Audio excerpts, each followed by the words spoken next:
আমি যখন 12 ক্লাসে ফেল হলাম, আমার বাবা আমার জন্য একজন শিক্ষক নিযুক্ত করলেন। তিনি যখন থেকে প্রতি সপ্তাহে আমাকে বাড়িতে পড়াতে আসা শুরু করলেন, তখন থেকেই আমার মায়ের আচরণে কিছু পরিবর্তন দেখতে পেলাম, যা আমাকে ভাবিয়ে তুলছিল। শিক্ষক প্রায় কোনো না কোনো অজুহাতে ঘরের বাইরে যেতেন। একদিন আমি আমার মাকে এবং শিক্ষকের দিকে নজর রাখছিলাম।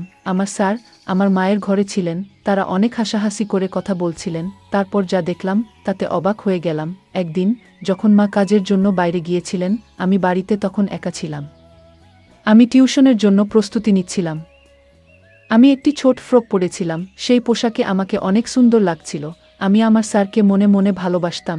যখন টিচার টিউশনে এলেন, তিনি আমাকে বারবার দেখতে লাগলেন। আমার শিক্ষক আমাকে পড়াচ্ছিলেন। হঠাৎ তিনি কিছু সময়ের জন্য আমাকে লক্ষ্য করে তাকালেন। তারপর মৃদু হাসি দিয়ে বললেন, তুমি তো অনেক সুন্দর, তোমার মায়ের মতোই ভালো দেখাচ্ছে। এরপর তিনি আরও বললেন, তোমার মধ্যে সত্যিই কিছু বিশেষ কিছু আছে, যা আমি খুব পছন্দ করি। এই বলে তিনি আমার কাছে এসে বসলেন। তারপর আমি পূজা, 17 বছর বয়সী। ছোটবেলা থেকে আমি কিছুটা শান্তশিষ্ট ও সুন্দর মেয়ে ছিলাম। গায়ের রং ছিল একদমই ফর্সা। আমার জীবনে এমন কিছু ঘটে যাবে আমি কখনো ভাবিনি, কারণ আমাকে টিউশন পড়াতে আসা স্যারের প্রেমে পড়ে যাই। কিন্তু সেই স্যার আমাকে আর মার সাথে এমন কিছু করে, যা আমরা কখনো ভাবতেও পারিনি। বন্ধুরা, আজকের গল্পটা অনেক বেশি স্পেশাল। আশা করছি তোমাদের ভালো লাগবে। গল্পগুলো ভালো লাগলে ভিডিওটি লাইক, শেয়ার এবং চ্যানেলটি সাবস্ক্রাইব করো। সাধারণত আমি কলেজে যাওয়ার কথা ছিল, কিন্তু 12 ক্লাসের গণিতের কারণে আমার পরীক্ষার ফলাফল খারাপ হয়েছিল। অঙ্কে আমার অনেক দুর্বলতা ছিল, আর তাই আমি সেই বিষয়ে ভালো করতে পারিনি। বাবা কখনো আমার জন্য টাকা দিয়ে সাহায্য করেননি। তার কথা ছিল, তুমি নিজেই পরিশ্রম করো, তবেই তুমি কিছু অর্জন করতে পারবে। কিন্তু বাস্তবতা হলো, আমি শুধু এক বিষয়ে খারাপ ফল করেছি, এবং আমাকে সে বিষয়টি পুনরায় পরীক্ষায় বসতে হবে। তবে বাবা আমাকে পুরো বার্ষিক পরীক্ষায় আবার বসতে বললেন, মানে সব বিষয়ে আবার শিখে পরীক্ষা দিতে হবে। গণিত বিশেষ করে আমার জন্য ছিল একটি বড় চ্যালেঞ্জ। বাবা এবার একটু কঠোর সিদ্ধান্ত নিলেন। আগে তিনি আমাকে টিউশনে পাঠাতেন এবং আমি কোচিং ক্লাসেও যেতাম, তবে এবার তিনি বললেন, তুমি কোচিংয়ে গিয়ে মনোযোগ দিচ্ছ না, তাই এবার তোমার জন্য বাড়িতে একজন বিশেষ শিক্ষক লাগবে, যিনি শুধুমাত্র গণিত পড়াবেন। বাবার এই সিদ্ধান্ত আমাকে খুব ভালো লাগেনি, তবে আমি কিছু বলতে পারিনি। মা সবসময় বাবার সামনে কোনো কিছু বলতে ভয় পেতেন। এরপর নতুন শিক্ষককে সাহায্য নিয়ে আমি আবার মন দিয়ে পড়াশোনা শুরু করলাম। বিশেষ করে গণিতের প্রতি আমার মনোযোগ আরও বাড়ানোর চেষ্টা করলাম। আমি বাবার সিদ্ধান্তকে সঠিক মনে করতে লাগলাম। কয়েকদিনের মধ্যে আমার পড়াশোনা ও টিউশন শুরু হলো। এটি ছিল টিউশনের প্রথম দিন। স্কুল থেকে দুপুর 12টার দিকে বাড়ি ফিরলাম, এবং মা আমাকে বললেন, একটার মধ্যে সব কিছু গুছিয়ে নাও, কারণ 2টায় তোমার টিউশন শিক্ষক আসবেন। সেদিন প্রথমবার আমি শিক্ষকের সাথে দেখা করলাম। তিনি প্রায় 30 বছরেরও কম বয়সী একজন যুবক। মা তাকে একটু জল দিলেন এবং তিনি জল পান করার সময় কিছুটা লজ্জিত মনে হচ্ছিলেন। সম্ভবত আমি তার প্রথম ছাত্রী ছিলাম। আমি চাইছিলাম যে আমি গণিত ভালোভাবে শিখি। প্রথম দিন শিক্ষক খুব বেশি চাপ দেননি, তাই আমি একটু স্বস্তি পেলাম। তবে শিক্ষককে দেখে মনে হয়েছিল তিনি খুবই পেশাদার এবং কিছুটা লাজুক প্রকৃতির মানুষ ছিলেন। কিছুদিন ভালোভাবেই কাটল। শিক্ষকের পাঠদান সংগঠিত ছিল, কিন্তু গণিত এখনও আমার কাছে অস্পষ্ট ছিল। টিউশনের মধ্যে মাঝে মাঝে আমি ঘুমিয়ে পড়তে শুরু করলাম। যখন শিক্ষক পানির জন্য ঘর থেকে বের হতেন, তখন হঠাৎ করে আমার ঘুম চলে আসত এবং আমি 1 থেকে 2 ঘন্টা ঘুমিয়ে থাকতাম। শিক্ষক কখনোই আমার এ বিষয়ে কিছু বলেননি বা মার কাছে অভিযোগ করেননি। আমি বুঝতে পারছিলাম যে শিক্ষক সত্যিই ভালো, কিন্তু আমার ঘুমানোর পর অন্য জায়গায় কিছু ঘটছিল যা আমার অজানাই ছিল। মা এবং শিক্ষকের মধ্যে কিছু চলছে, কিন্তু তাতে আমার দৃষ্টি পড়ছিল না। আমি কিছুই বুঝতে পারছিলাম না। আমার চোখের কিছু একটা ঘুরছিল। একদিন টিউশন চলাকালীন হঠাৎ করে আমার কাশি হতে লাগলো এবং তা বন্ধ হতে চাইছিল না। আমার কাশি করতে দেখে শিক্ষক আমার পিঠে হাত দিলেন। কাশির শব্দ মায়ের কাছে পৌঁছালে তিনি তাড়াতাড়ি জল নিয়ে এলেন। সেই সময়েও আমি শিক্ষকের উপর নজর রেখেছিলাম। মায়ের হাত থেকে পানির গ্লাস যখন শিক্ষক নিলেন, তখন তাদের হাত একসাথে লাগার মতো হলো। এটি দেখে একটু অস্বস্তি অনুভব করলাম এবং কেন জানি মায়ের উপর রাগও হচ্ছিল। তখন আমার মনে কি চলছে তা আমি নিজেই বুঝতে পারছিলাম না। পরবর্তীতে শিক্ষক আমাকে নিজের হাত দিয়ে পানি দিলেন। তিনি আমার কাছাকাছি আসছিলেন এবং আমার মধ্যে এক অদ্ভুত অনুভূতি শুরু হলো। এই অনুভূতিগুলি কি তা আমি জানি না, সে সময় আমি এটি ঠিকভাবে বুঝতে পারিনি। পরের দিন স্কুলে গিয়ে বিরতির সময় আমার দেখা হয় আমার বন্ধু তানিয়ার সঙ্গে। তানিয়া আমার পুরনো বন্ধু এবং আমরা দুজনেই 1-2 ক্লাস পর্যন্ত একসাথে পড়েছি। সে আমার মতো ফেল করেনি, তাই কলেজে ভর্তি হয়েছে। সেদিন আমি তানিয়াকে একটি ছেলের সাথে দেখলাম। আমি জিজ্ঞেস করলাম, তুমি সবসময় এই ছেলের সাথে সময় কাটাও কেন? সে উত্তর দিল, এটা আমার বয়ফ্রেন্ড। তার উত্তর শুনে আমি তাকে বোঝাতে লাগলাম, তানিয়া, এত কম বয়সে এসব তোমার জন্য ঠিক নয়। প্রেমের জন্য হয়তো এখনও সময় রয়েছে। তখন তানিয়া হেসে বলল, পূজা, কলেজ লাইফ তো এসব করার জন্য, কলেজে যাওয়া মানেই এরকম কিছু। আমি যদিও কলেজে ছিলাম না, তবুও মনে হতে লাগলো যে বয়ফ্রেন্ড থাকা জরুরি। তানিয়া বলল, দেখো, কলেজে প্রায় সব মেয়েরই বয়ফ্রেন্ড আছে। তুমি এখনও স্কুলে, তাই হয়তো বয়ফ্রেন্ড গার্লফ্রেন্ড সম্পর্কের ব্যাপারে তোমার ধারণা খুব স্পষ্ট নয়। আমি বুঝানোর চেষ্টা করছিলাম যে এটি সঠিক নয়, কিন্তু এর মধ্যে সে হেসে বলল, তাহলে কি তোমারও কোনো বয়ফ্রেন্ড আছে? তার এই প্রশ্নে কিছুটা বিব্রত হয়ে আমি বললাম, না। আমার কিছুটা ধীরতা দেখে তানিয়া বলল, পূজা, তুমি 12 ক্লাসে পড়ছো বটে, কিন্তু তা বলে তোমার বয়স তো আমার সমান। যদি তোমারও কারো সাথে বন্ধুত্ব করার ইচ্ছা থাকে, তাহলে মনে রাখবে, এটা শুধু কলেজের জন্য নয়। যদি কাউকে ভালো লাগে, তবে তার সাথে কিছু সময় কাটাতে ভয় পাবে না। তানিয়ার কথাগুলো আমাকে ভাবাতে লাগলো। মনে হলো, যদিও আমি কলেজে নেই, তবুও আমার বয়স এমন যে আমি এসব অভিজ্ঞতা নিতে পারি। সে তখন বলল, যদি তোমার কারো সাথে বন্ধুত্ব করতে হয়, তাহলে আমি তোমাকে আমার বয়ফ্রেন্ডের এক বন্ধুর সাথে পরিচয় করিয়ে দিতে পারি। আমি সঙ্গে সঙ্গে জানিয়ে দিলাম, না, আমি তাতে প্রস্তুত নই। কারণ আমার বয়সের ছেলেদের প্রতি আমার বিশেষ আগ্রহ ছিল না। গত কিছুদিন ধরে আমার নজর কেবল আমার টিউশন টিচারের প্রতি ছিল। কখনো কখনো অনিচ্ছাকৃতভাবে টিচারের হাত আমাকে স্পর্শ করলে এক ধরনের অনুভূতি আমার মনে জেগে উঠত। তানিয়ার সাথে কথা বলে আমি বুঝতে পারলাম, যখন কাউকে ভালোবাসা হয়, তখন এ ধরনের অনুভূতি হতে পারে। এখন আমি বুঝতে পারলাম যে আমার টিচার আমাকে ভালো লাগছে, আর তাদের বয়সের বিষয়টি আমার কাছে অপ্রধান হয়ে পড়ে। আমি সিদ্ধান্ত নিয়েছিলাম, শীঘ্রই আমি আমার অনুভূতি আমার টিচারের সাথে শেয়ার করব। আমি নিশ্চিত ছিলাম যে সে আমার প্রস্তাব নাকচ করবেন না, কারণ আমার সৌন্দর্য বিশেষভাবে আকর্ষণীয়। সেদিন যখন আমি স্কুল থেকে বাড়ি ফিরলাম, মায়ের কিছু বলার আগেই আমি টিউশনে যাওয়ার জন্য প্রস্তুত হয়ে গেলাম। আমাকে তাড়াতাড়ি প্রস্তুত দেখে মা আমাকে প্রশংসা করে বললেন, আজ তো তুমি দারুণ প্রস্তুতি নিয়ে এসেছ। মা জানতেন না আমি কেন এত তাড়াহুড়ো করেছিলাম। কিছুক্ষণ পরে টিচার যখন আমার বাড়িতে এলেন, আমি শুধু তার দিকে তাকিয়েছিলাম।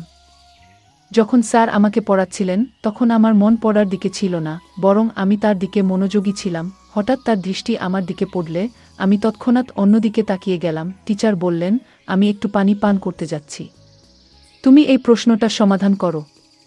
আমি মাথা নেড়ে সম্মতি জানালাম, কিন্তু আমার মন পড়ার উপর ছিল না, বরং আমার ক্রাশের দিকে। আমি তাকে মনে মনে ভালোবাসতে শুরু করছিলাম, কিন্তু আমি জানি না এই কথাটা তাকে জানাবো কিভাবে। কিছু সময় পর আমি আবার বিশ্রাম নিতে যাচ্ছিলাম। আমার খুব ঘুম পাচ্ছিল, কিন্তু নিজেকে জাগিয়ে রাখলাম।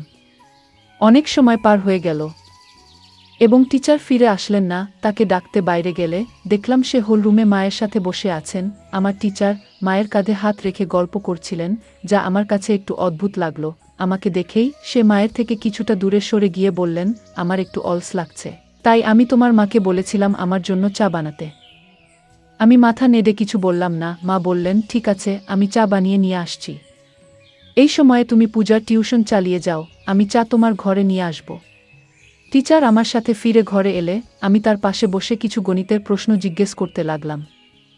আসলে আমি কিছুই বুঝছিলাম না, কিন্তু ইচ্ছাকৃতভাবে বারবার তার কাছে প্রশ্ন করছিলাম। পড়ানোর সময় টিচার আমাকে একটি সংখ্যা লেখার জন্য বললেন, কিন্তু আমি ভুলবশত সেই সংখ্যা উল্টো লিখে ফেললাম। টিচার ভাবলেন আমি ভালো করে লিখতে পারছি না, তাই তিনি আমার হাত ধরলেন এবং আমাকে সঠিকভাবে লিখতে শেখানোর চেষ্টা করলেন। সে যখন আমার হাত ধরেছিল এবং লেখার পদ্ধতি বুঝাচ্ছিলেন, তখন আমার মনে এক অদ্ভুত খুশির অনুভূতি হচ্ছিল। আমার প্রিয় ব্যক্তি আমার খুব কাছাকাছি ছিলেন এবং আমি তার দিকে হাসি মুখে তাকিয়েছিলাম। তখনই মা চা নিয়ে ঘরে এলো। মা দেখা মাত্রই টিচার আমার থেকে একটু দূরে সরে গেলেন, যেন মা তাকে শাসন করার জন্য এগিয়ে আসছেন। আমি মা এবং টিচারের সম্পর্কের দিকে বেশি লক্ষ্য করছিলাম না, আমার মন ছিল একমাত্র টিচারের দিকে। ভাবছিলাম কিভাবে তাকে আরও বেশি আকৃষ্ট করতে পারবো, কিভাবে আমি তাকে আমার মনের কথা বলতে পারবো। পরের দিন টিউশনের মাঝে টিচার আবার পানি খাওয়ার জন্য বেরিয়ে গেলেন। অনেক সময় হয়ে গেছে। কিন্তু টিচার ফিরে আসছিলেন না, তাকে খুঁজতে আমি ঘর থেকে বেরিয়ে গেলাম। সেই দিন তারা হোলরুমে নেই। মনে মনে ভাবতে লাগলাম, তারা আবার কোথায় গেল।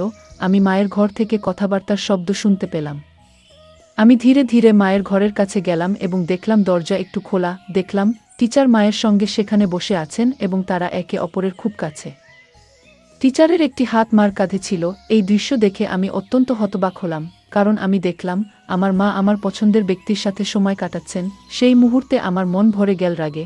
আমি দ্রুত কিচেন থেকে একটি কাচের গ্লাসে জল নিয়ে এসে মার ঘরের সামনে গ্লাসটি জোরে ফেলে দিলাম। ওই শব্দে তারা দুজনেই তৎক্ষণাৎ বাইরে এসে পড়লেন। মাকে দেখার পর আমি বললাম, বিপত্তি হয়ে গেছে, গ্লাসটি হাত থেকে পিছলে গেছে। কিন্তু টিচার উল্টো প্রশ্ন করে বললেন, তুমি এখানে কি করছো? আমি সোজাসুজি তাদের দিকে তাকালাম। টিচার আমাকে বললেন, তোমার মায়ের মোবাইলের সমস্যা দেখা দিয়েছিল, তাই তোমার মা আমাকে এখানে ডেকেছিলেন। তার ভয়ে ভয়ে কথা বলার ধরন যা বুঝিয়ে দিল যে তাদের মধ্যে এক বিশেষ সম্পর্ক ছিল, যা আমার কাছ থেকে আমার মা আর আমার স্যার লুকাতে চাচ্ছে। কিন্তু আমি তো মার মেয়ে, এবং আমি জানতাম যে আমি আমার মায়ের থেকে বেশি তরুণ ছিলাম। টিচার অবশ্যই আমার প্রতি আকৃষ্ট হতে বাধ্য ছিল। এখন আমার পরিকল্পনা ছিল কিভাবে টিচারকে আকর্ষণ করব। সেই দিন কিছু করতে পারলাম না, কারণ টিউশনের সময় শেষ হয়ে গেল। কিন্তু আগামী দিনে আমি নিশ্চয়ই কিছু করার চেষ্টা করব। একদিন যখন আমি টিউশনের জন্য প্রস্তুতি নিচ্ছিলাম, আমি একটি ছোট ফ্রক পরেছিলাম। সেই পোশাকে আমাকে অনেক সুন্দর লাগছিল, আর আমি একটু হালকা করে সেজেছিলাম। যখন টিচার টিউশনে এলেন, তিনি আমাকে বারবার দেখতে লাগলেন। পড়াশোনা শুরু হলে কথার মধ্যে আমি তার হাত আমার পায়ের কাছে রাখলাম। এরপর বেশ কিছু সময় ধরে টিচার তার হাত আমার পায়ের কাছ থেকে সরালেন না। এতে বুঝতে পারছিলাম যে তিনি ক্রমশ আমার প্রতি আকৃষ্ট হচ্ছেন। সেদিন সময় কেটে গেল, কিন্তু প্রতিদিনের মতো টিচার পানি খেতে বা অন্য কোনো কারণে ঘর থেকে বেরিয়ে যাননি। বরং তিনি আমাকে হাত ধরে পড়াতে লাগলেন এবং মাঝে মধ্যে আমার দিকে তাকাচ্ছিলেন। এটি আমার কাছে খুব ভালো লাগছিল। হঠাৎ করে মা এসে যান। যখন তিনি দেখলেন টিচার আমার হাত ধরে পড়াচ্ছেন, তার চোখ বড় হয়ে গেল। মা চায়ের প্রসঙ্গে টিচারকে সেই ঘর থেকে বাইরে নিয়ে গেলেন। আমি স্বভাবতই টিচারের পেছনে চলে গেলাম। টিচার সরাসরি মায়ের ঘরে না গিয়ে বাইরে হলের একটি কোণে বসে থাকলেন। মা আমাকে কিচেনে নিয়ে গিয়ে গম্ভীরভাবে বলতে লাগলেন, তুই আর ছোট নেই। এইভাবে অচেনা মানুষের সামনে ছোট পোশাকে ঘুরে বেড়াতে তোর কিছু মনে হয় না?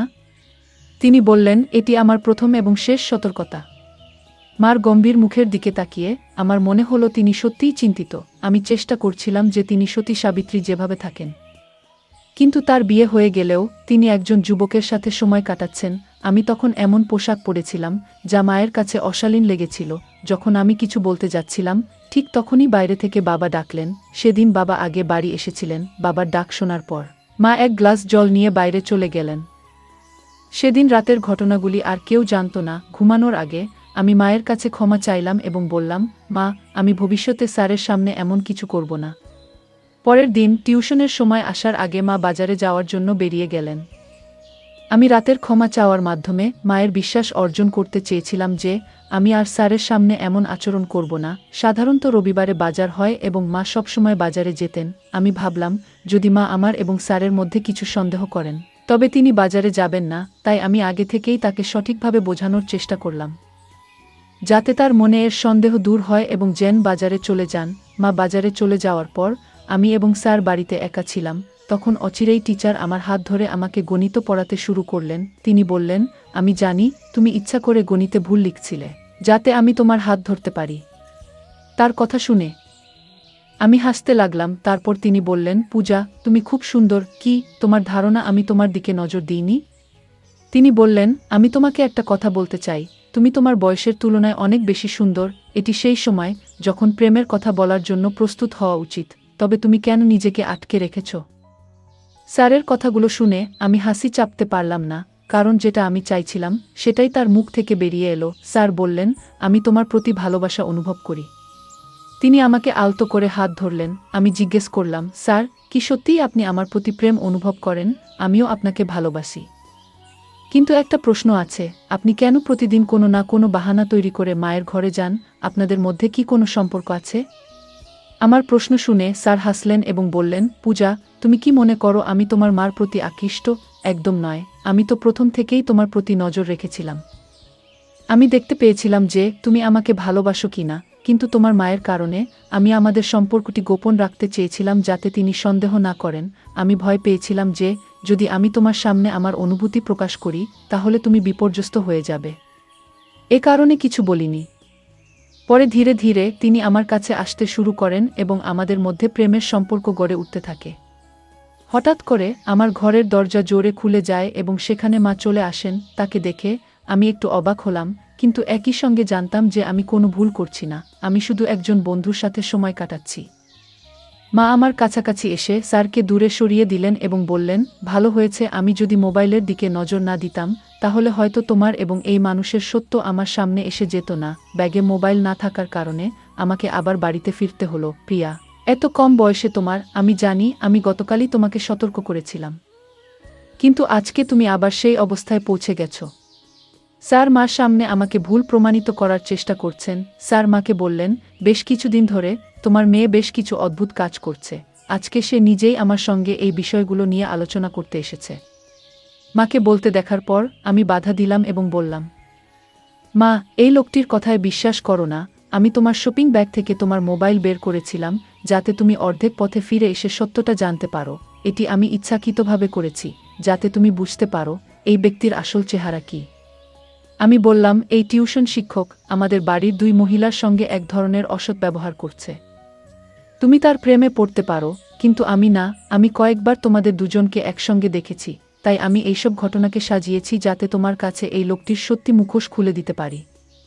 যখন স্যার পড়াতে আসেন ঠিক তখন আমি মায়ের মোবাইলে ভিডিও রেকর্ডিং শুরু করে দিই এবং সেটি ঘরের এক কোণে রাখি।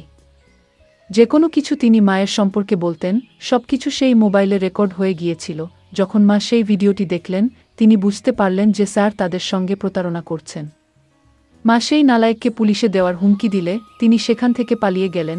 এরপর মা বললেন, পূজা, আমি অনেক ভুল করেছি, আমি জানি, কিন্তু আমি কি করব? তোমার বাবা আমাকে তেমন সময় দেন না। যেদিন তোমার টিউশন শিক্ষক বাড়িতে এসেছিল সেদিন থেকেই তার সাথে আমার কথা বলা শুরু হয়।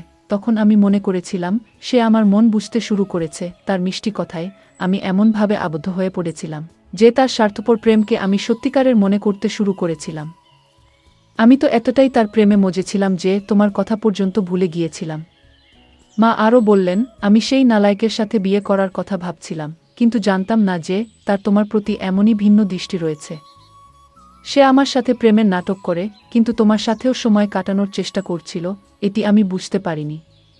তোমার বাবা সব কিছু করেন, যখন আমি যা কিছু চাই তা দেন, কিন্তু শুধু অর্থ দিয়ে একটি সম্পর্ক চলে না, ভালোবাসা ও মত বিনিময় প্রয়োজন, কিন্তু আমাদের মধ্যে তো এসব কিছুই ছিল না। এই কারণে যখন আমাকে অন্য একজনের কাছ থেকে একটু ভালোবাসা পেলাম আমি তাতেই তা ভাসিয়ে দিলাম। আমি সত্যি খুব বড় একটি ভুল করেছি মা। যে ভুল বুঝতে পেরেছিলেন আমিও স্যারের প্রেমে পাগল হয়ে পড়ছিলাম, কারণ আমার বন্ধুরা তানিয়া আমাকে নেতিবাচক বিষয়গুলো সম্পর্কে ভালোভাবে শিক্ষা দিয়েছিল। তানিয়া আমাকে প্রেমের প্রকৃতি সম্পর্কে জানিয়েছিল। কিছুদিন পর সে আমাকে তার ব্রেকআপের গল্প শুনিয়েছিল, যেখানে তার আগের প্রেমিক মিষ্টি কথাবার্তার মাধ্যমে তার কাছে নেতিবাচক আচরণ করেছে এবং পরে সমস্ত সম্পর্ক ছিন্ন করে ফেলে। যে মেয়ে আমাকে প্রেমের অর্থ বোঝালো সেই মেয়ে আমাকে প্রেম এবং প্রতারণার মধ্যে পার্থক্য বোঝাতে সাহায্য করেছিল। তানিয়া যা জানিয়েছিল তা শুনে আমি সতর্ক হয়ে উঠলাম এবং এই কারণে আমি মা এবং নিজেকে ওই নালাজ টিউটরের নজর থেকে রক্ষা করতে পারলাম। ওই ঘটনায় মা আমার সঙ্গে প্রতিজ্ঞা করেছিলেন যে তিনি আর কাউকেই তার অনুভূতি শেয়ার করবেন না। আমিও ঠিক করেছি যে আমি কাউকে অপ্রয়োজনীয় বিষয়গুলোতে জড়িয়ে পড়ব না। আমি মনোযোগ দিয়ে পড়াশোনা করব এবং বাবার স্বপ্ন পূরণ করব। প্রিয় বন্ধুরা, এটা মনে রাখা জরুরি যে জীবনের একজন সঙ্গীর ভালোবাসা কেবল অর্থের উপর নির্ভর করে না। সময়মতো সঙ্গীকে সময় দেওয়া এবং তাদের অনুভূতিগুলো বোঝা জীবনের একটি মৌলিক প্রয়োজন। প্রত্যেক সঙ্গীকে এটি বুঝতে হবে, নইলে যদি হঠাৎ কোনো তৃতীয় ব্যক্তি সামনে আপনার অনুভূতি প্রকাশ করেন তাহলে ওই ব্যক্তি এটি সুবর্ণ সুযোগ হিসেবে নিতে পারে। ভালোবাসা পাওয়ার জন্য কিছু কথা বলাটা গুরুত্বপূর্ণ, কিন্তু এটি কোনো যুদ্ধ নয়, বরং সঙ্গীর প্রতি সত্যিকারের ভালোবাসা। যে কোনো পরিস্থিতিতেই ভালোবাসা তাদের কাছেই প্রকাশ করতে হয়। জীবনে অনেক সময় আমরা সহজে মানুষের কথায় বিশ্বাস করে ফেলি, কিন্তু গুরুত্বপূর্ণ যে আমরা সবসময় সতর্ক থাকতে পারি। যে ব্যক্তি আমাদের খুব কাছে আসতে চায় তার উদ্দেশ্য কী তা বোঝা অত্যন্ত জরুরি। ভালোবাসা শুধু মিষ্টি কথায় বা বাহ্যিক আচরণে নয়, বরং এটি ভিত্তি করে একে অপরের প্রতি বিশ্বাস, শ্রদ্ধা এবং আন্তরিকতার উপর। ভালোবাসা কখনো প্রতারণার মতো হতে পারে না, আর সম্পর্কের মধ্যে সৎ ও খোলামেলা থাকা উচিত। যে কোনো পরিস্থিতিতেই নিজের সম্মান এবং আত্মমর্যাদা রক্ষা করা অত্যন্ত গুরুত্বপূর্ণ। কখনো এমন কোনো পরিস্থিতি তৈরি হলে যেখানে আমাদের সম্মান বা নিরাপত্তা হুমকির মুখে পড়বে, তখন তা থেকে বের হয়ে আসতে হবে। এখানে স্যারের আচরণ ছিল প্রতারণামূলক, তবে মা প্রথমে তা বুঝতে পারেননি। গল্পটি আমাদের শেখায় প্রেম এবং সম্পর্কের মধ্যে স্পষ্ট পার্থক্য থাকা উচিত। ভালোবাসা কখনো কারো দুর্বলতা বা অপব্যবহার করে না, তা একে অপরের সম্মান ও সহযোগিতা ভিত্তি করে গড়ে ওঠে। কখনো যদি কোনো সম্পর্কের মধ্যে একতরফা কিছু ঘটে, তবে সেটি প্রেম নয় বরং প্রতারণা। গল্পের শেষে মা ও পূজা একসঙ্গে সিদ্ধান্ত নিয়েছিল যে তারা আর কাউকেই নিজেদের জীবনে সময় দিতে বা তাদের অনুভূতিতে জায়গা দিতে চাইবে না, যারা তাদের নিরাপত্তা বা মনের শান্তিকে ক্ষতিগ্রস্ত করতে পারে। এই সিদ্ধান্ত তাদের জীবনে ইতিবাচক পরিবর্তন আনতে সাহায্য করেছিল। নেতিবাচক পরিস্থিতি থেকেই মানুষ অনেক কিছু শিখে, আর তার থেকে উপযুক্ত সিদ্ধান্ত নিয়ে নিজেদের জীবনকে সুন্দর করে তুলতে পারে।